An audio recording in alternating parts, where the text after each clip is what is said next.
नमस्कार दोस्तों, कैसे हो आप सब। और दोस्तों, असिस्टेंट लोको पायलट का जॉब आई है रेलवे में। और दोस्तों, इसके बारे में क्या क्या डिटेल्स है इस वीडियो में देखने वाले हैं। शैक्षिक योग्यता है, आयु सीमा है, आदि समस्त चीज़ें इस वीडियो में आपको मिल जाएगी दोस्तों। तो देख लीजिए, पहला है ये 20 जनवरी से ओपन है, अर्थात अभी आप फॉर्म सबमिट कर सकते हैं। 19 फरवरी तक दोस्तों आप यहाँ पर फॉर्म सबमिट कर सकते हैं, लास्ट डेट है ये। पोस्ट है असिस्टेंट लोको पायलट का, लेवल 2 है। पेमेंट स्टार्टिंग है 19,900 से, जो कि 25-27 के आसपास स्टार्टिंग बनना चाहिए। टोटल पद दोस्तों 5,696। अब चलिए, जो महत्वपूर्ण बातें हैं वो हम आपको बताते जाते हैं। ये देख लीजिए, इसके लिए एक निश्चित मेडिकल फिटनेस है, और मेडिकल फिटनेस में आई साइट वगैरह सब चीज़ इसमें इंक्लूड होगी, और ये नीचे आपको दोस्तों देखने को मिलेगा।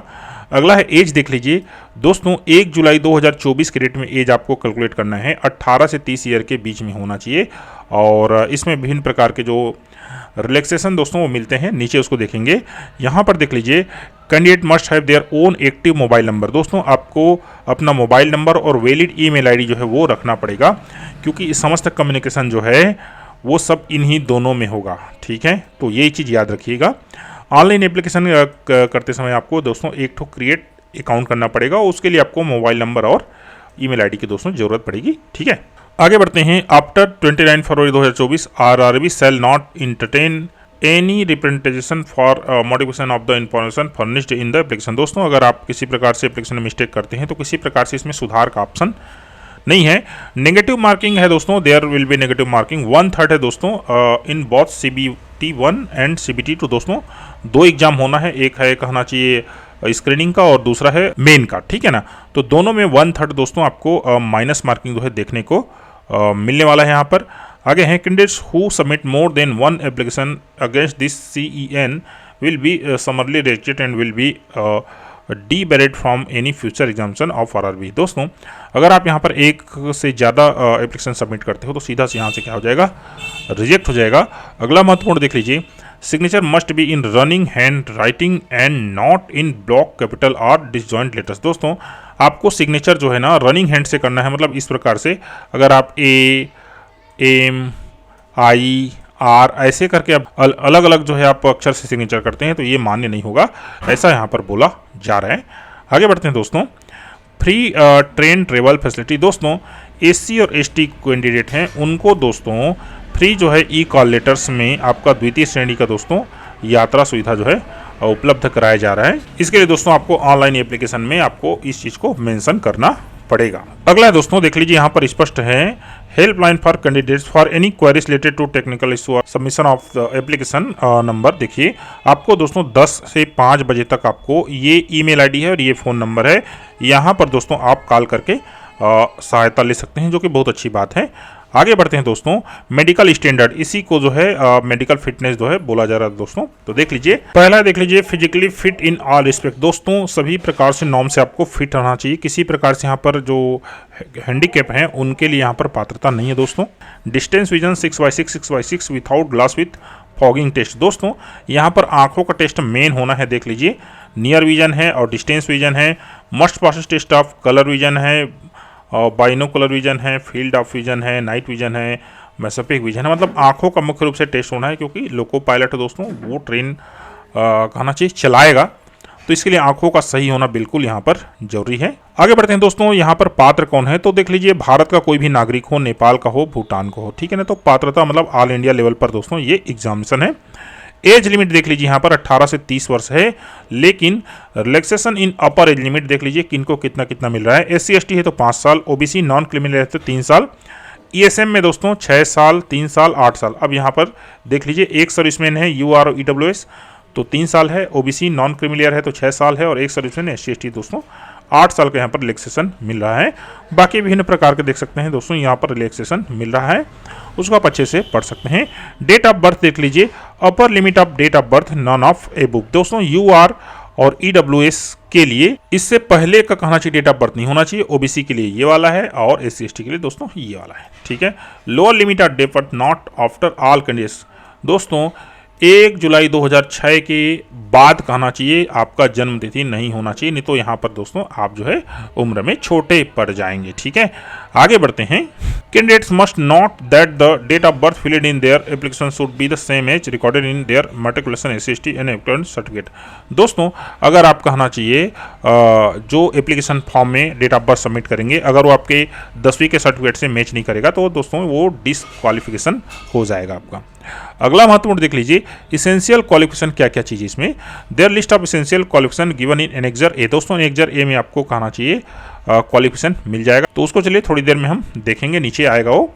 Those awaiting result of their final examination of the prescribed education qualification should not apply. दोस्तों अगर आपका रिजल्ट आने वाला है, अभी आया नहीं है, तो वो अप्लाई नहीं कर पाएंगे, आपको अप्लाई नहीं करना चाहिए। एग्जामिनेशन फीस देख लीजिए, तो दोस्तों इसको आप अच्छे से पढ़ लीजिएगा। जनरल और OBC, ठीक है ना दोस्तों, इन दोनों को 500 रुपया है, और बाकी जो कैटेगरी है ये यहाँ से आप यहाँ तक पढ़ लीजिए, यहाँ तक इनको दोस्तों 250 रुपया है। लेकिन दोस्तों एक और कंडीशन देख लीजिए, an amount of 400 shall be refunded duly deducting bank charges on appearing in first stage CBT। दोस्तों पहला एग्जाम जो स्क्रीनिंग टेस्ट होगा उसमें बैठेंगे तो आपको 400 रुपये दोस्तों वापस आपके खाते में मिल जाएगा, और इनको पूरा पैसा 250 रुपये दोस्तों खाते में वापस मिल जाएगा। क्लियर ना, मतलब ये एग्जामिनेशन फीस दोस्तों आपको वापस मिल जाएगा। इकोनॉमिकली जो बैकवर्ड क्लास है तो उनके लिए ये सब है, कहना चाहिए आय प्रमाण पत्र उनको देना पड़ेगा।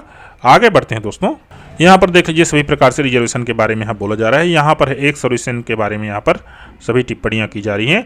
आगे दोस्तों नो ऑब्जेक्शन सर्टिफिकेट, जो किसी ऑलरेडी जॉब में होंगे उनको जो है NOC देना पड़ेगा। और रिक्रूटमेंट प्रोसेस को समझ लीजिए, देख लीजिए यहाँ पर पहला है CBT 1, CBT 2, उसके बाद है कंप्यूटर बेस्ड एप्टीट्यूड टेस्ट है, उसके बाद है DV, उसके बाद है मेडिकल एग्जामिनेशन। इस स्टेज में होना है। पहला होगा रिटर्न, दूसरा होगा रिटर्न, तीसरा होगा कंप्यूटर बेस्ड टेस्ट, और चौथा है डॉक्यूमेंट वेरिफिकेशन, और पांचवा है दोस्तों मेडिकल एग्जामिनेशन। ये 5 स्टेज में दोस्तों आपका नियुक्ति कंप्लीट होगा। फर्स्ट स्टेज CBT देख लीजिए, CBT 1 will only be a screening exam for short listing eligible candidates for CBT 2। मतलब दूसरा जो मेन एग्जाम है उसके लिए दोस्तों ये एक शॉर्ट लिस्टिंग किया जाएगा CBT 1 के थ्रू। यहाँ पर देख लीजिए दोनों में जैसे कि आपको पता है 1/3 दोस्तों माइनस मार्किंग है।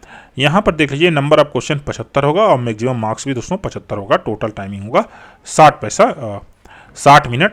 अलग अलग कैटेगरी के लिए यहाँ पर क्वालिफाइंग मार्क्स दिया गया है, आप इसको पढ़ सकते हैं। सिलेबस के बारे में देख लीजिए, सब दिया गया है। यहाँ पर क्या है, मैथमेटिक्स है, मेंटल एबिलिटी है, जनरल साइंस है, जनरल अवेयरनेस है। सेकेंड स्टेज CBT देख लीजिए, यहाँ पर थोड़ा से चेंजेस है। यहाँ पर दोस्तों देख लीजिए जो लोग CBT 1 से क्वालिफाई करेंगे उनको CBT 2 में बैठने का मौका मिलेगा। पैटर्न एंड सिलेबस CBT देख लीजिए, यहाँ टोटल जो क्वेश्चन 175 हैं, और पार्ट A पार्ट B में ये डिवाइड है। 100 क्वेश्चन जो है पार्ट A में है, 75 क्वेश्चन दोस्तों पार्ट B है। इसका क्वालिफाइंग देख लीजिए इस प्रकार से यहाँ पर है। और आगे बढ़ते हैं, इसमें देख लीजिए सिलेबस में थोड़ा सा इसमें अलग है। पार्ट A का सिलेबस ये 3 ठो है। अगला दोस्तों part B qualifying test of CBT 2। दोस्तों ये CBT 2 का जो है पार्ट 2 है। अब इसमें अलग अलग जो सब्जेक्ट है उसके हिसाब से दोस्तों यहाँ पर सब्जेक्ट यहाँ पर दिया गया है, जिसमें कहना चाहिए जो आप सेलेक्ट करेंगे वही कोर्स आपको यहाँ पर देखने को मिलेगा CBT 2 के एग्जामिनेशन में। ठीक है, कंप्यूटर बेस्ड टेस्ट है दोस्तों, तो CBT होगा, और यहाँ पर ये सब आप पढ़ लीजिएगा। इस प्रकार से आपको दोस्तों यहाँ पर क्वेश्चन देखने को मिलेंगे। डॉक्यूमेंट वेरिफिकेशन होगा दोस्तों, तो ये तो आपके काम का चीज़ है। हाउ टू अप्लाई इसको पढ़ लीजिएगा, कैसे आपको अप्लाई करना है ये सब यहाँ पर डिटेल से दिया गया है दोस्तों। अगला महत्वपूर्ण जो पॉइंट है वो हमारे में दोस्तों एनेक्सर A, यही मेन है दोस्तों कि आपको जो है मिनिमम क्वालिफिकेशन क्या है देख लीजिए। तो असिस्टेंट लोको पायलट है, नॉट सुटेबल है, suitable for person with benchmark जैसे PWBD के लिए दोस्तों नॉट सुटेबल, यहाँ पर कोई किसी प्रकार से दिव्यांगता को मान्य नहीं किया गया है। ठीक है, यहाँ पर देख लीजिए मिनिमम एजुकेशन क्वालिफिकेशन क्या होना चाहिए। मेट्रिकुलेशन SSC अर्थात इसी को 10वीं बोला जाता है दोस्तों, plus ITI from recognised institute of NCTB SCTB, अर्थात राज्य और केंद्र सरकार के दोनों के द्वारा जो ITI दोस्तों वहाँ से। अब कौन कौन से ट्रेड में देखिए 10वीं के साथ फीटर, इलेक्ट्रिशियन, इंस्ट्रूमेंट मैकेनिक, मिल राइट, मेंटेनेंस मैकेनिक, और ये mechanic radio and TV, electronics mechanic motor vehicle. मतलब इतने सारे जो ट्रेड है दोस्तों इसमें किसी एक में आपका होना चाहिए। या फिर देख लीजिए मेट्रिकुलेशन के साथ और 10वीं के साथ जो है अप्रेंटिसशिप होना चाहिए लोको पायलट जो है ट्रेड में। देख लीजिए ट्रेड्स मेंशन्ड एबव दोस्तों, मतलब जो रिलेटेड ट्रेड में आपको जो है क्या होना चाहिए, अप्रेंटिस होना चाहिए। रिलेटेड ट्रेड का तात्पर्य दोस्तों ये जितने भी ट्रेड यहाँ पर दिया गया है इन सभी ट्रेड में से किसी ट्रेड में आपको अप्रेंटिस होना चाहिए 10वीं के बाद। और ये अगला है matriculation SSC plus 3 year diploma in, देख लीजिए 10वीं के साथ आपको mechanical, electrical, electronics, automobile engineering in में से किसी में 3 साल का डिप्लोमा होना चाहिए, या फिर combined of various stream of this engineering discipline from a recognised institute in ITI. दोस्तों आईटीआई में कहना चाहिए कंबाइंड वेरियस स्ट्रीम, मतलब कई प्रकार। अगला है दोस्तों combination of various stream of this engineering discipline from a recognised institute of in lieu of ITI. दोस्तों कई जगह ऐसा होता है 10वीं के साथ जो है आईटीआई जो है कंबाइन होगा, तो उनके लिए कहना चाहिए, ठीक है। तो ये दोस्तों मिनिमम क्वालिफिकेशन है, इसको आप समझ सकते हैं। मेन चीज़ है 10वीं के साथ आईटीआई, ठीक है। आगे बढ़ते हैं दोस्तों, तो ये पोस्ट की संख्या देख लीजिए कहाँ पर कितना है वो दिया गया है। Format for caste certificate for SC/ST candidate, दोस्तों ये सेंट्रल आपको कास्ट सर्टिफिकेट जो है सबमिट करना पड़ेगा। और ये देख लीजिए format for certificate to produce by other backward classes. दोस्तों नॉन क्रीमिलियर जो ओबीसी हैं उनके लिए ये जो है किया गया है। एनेक्जर IA है proforma declaration to submit the other backward classes continue during document verification. दोस्तों कहना चाहिए डॉक्यूमेंट वेरिफिकेशन के समय जो है ये दिया जाएगा self declaration by OBC non creamy layer candidate है, ठीक है।